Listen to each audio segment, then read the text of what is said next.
ഭൂമിയെപ്പോലെയുള്ള പാറക്കെട്ടുള്ള ഗ്രഹങ്ങൾ മുമ്പ് കരുതിയിരുന്നതിനേക്കാൾ കൂടുതൽ സാധാരണമായേക്കാം. പുതിയ ഗവേഷണ കണ്ടെത്തലുകൾ പ്രകാരം നമ്മുടെ താരാപഥത്തിൽ ഗാലക്സി ഭൂമിയെപ്പോലെയുള്ള ഗ്രഹങ്ങൾ ധാരാളമായി കാണാൻ സാധ്യതയുണ്ട്.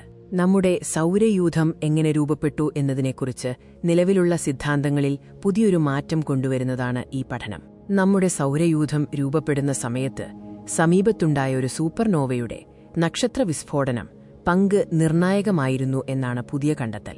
പാറക്കെട്ടുള്ള വരണ്ട ഗ്രഹങ്ങൾ രൂപപ്പെടുന്നതിന് ഈ സൂപ്പർനോവയാണ് ആവശ്യമായ റേഡിയോ ആക്റ്റീവ് പദാർത്ഥങ്ങൾ നൽകിയത്. ഭൂമിയെപ്പോലെയുള്ള ഗ്രഹങ്ങൾ രൂപപ്പെട്ടത് പാറയും മഞ്ഞും ചേർന്ന പ്ലാനറ്റെസിമൽസ് നിന്നാണ്. ഈ പ്ലാനറ്റെസിമലുകൾ വരണ്ട പാറക്കെട്ടുകളായി മാറാനാവശ്യമായ ചൂട് നൽകിയത് അലുമിനിയം -26 പോലുള്ള റേഡിയോ ആക്റ്റീവ് പദാർത്ഥങ്ങളുടെ ക്ഷയം റേഡിയോ ആക്റ്റീവ് ഡീക്കേ വഴിയാണ്. ഈ റേഡിയോ ആക്റ്റീവ് പദാർത്ഥങ്ങളുടെ ഉറവിടം സൂപ്പർനോവകൾ മാത്രമാണെന്ന് പറയുന്ന പഴയ മോഡലുകൾക്ക് ചില പ്രശ്നങ്ങളുണ്ടായിരുന്നു.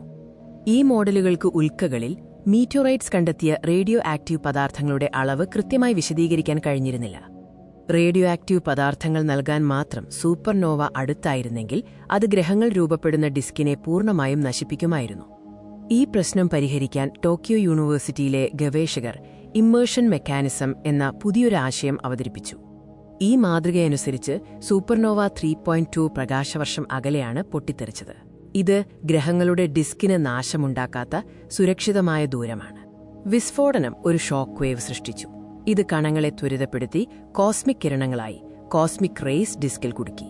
ഇമ്മേർഷൻ മെക്കാനിസം അനുസരിച്ച് റേഡിയോ ആക്റ്റീവ് പദാർത്ഥങ്ങൾ 2 വഴികളിലൂടെയാണ് ഡിസ്കിലെത്തിയത്.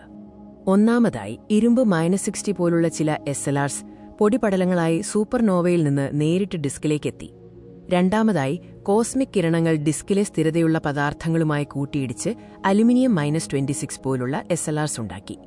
ഈ ഗവേഷണത്തിന് പ്രപഞ്ചത്തിലെ ജീവന്റെ അന്വേഷണത്തിൽ വലിയ പ്രത്യാഘാതങ്ങൾ ഉണ്ടാക്കാൻ കഴിയും. പുതിയ മോഡൽ ഉൽക്കകളിൽ കണ്ടെത്തിയ റേഡിയോ ആക്റ്റീവ് പദാർത്ഥങ്ങളുടെ അളവുമായി കൃത്യമായി പൊരുത്തപ്പെടുന്നു. അതുകൊണ്ടുതന്നെ ഭൂമിയെപ്പോലെയുള്ള വെള്ളം കുറഞ്ഞ പാറക്കെട്ടുള്ള ഗ്രഹങ്ങൾ താരാപഥത്തിൽ മുമ്പ് കരുതിയതിനേക്കാൾ കൂടുതൽ സാധാരണമായിരിക്കാം. സൂര്യനെപ്പോലെയുള്ള നക്ഷത്രങ്ങളിൽ 10% മുതൽ 50% വരെ നമ്മുടെ സൗരയൂഥത്തിന് സമാനമായ സാഹചര്യങ്ങളുള്ള ഗ്രഹങ്ങൾ ഉണ്ടാകാൻ സാധ്യതയുണ്ടെന്നാണ് പഠനം പറയുന്നത്. ഇത് താരാപഥത്തിൽ വാസയോഗ്യമായ കൂടുതൽ ലോകങ്ങൾ ഉണ്ടാകാം എന്ന പ്രതീക്ഷ വർദ്ധിപ്പിക്കുന്നു.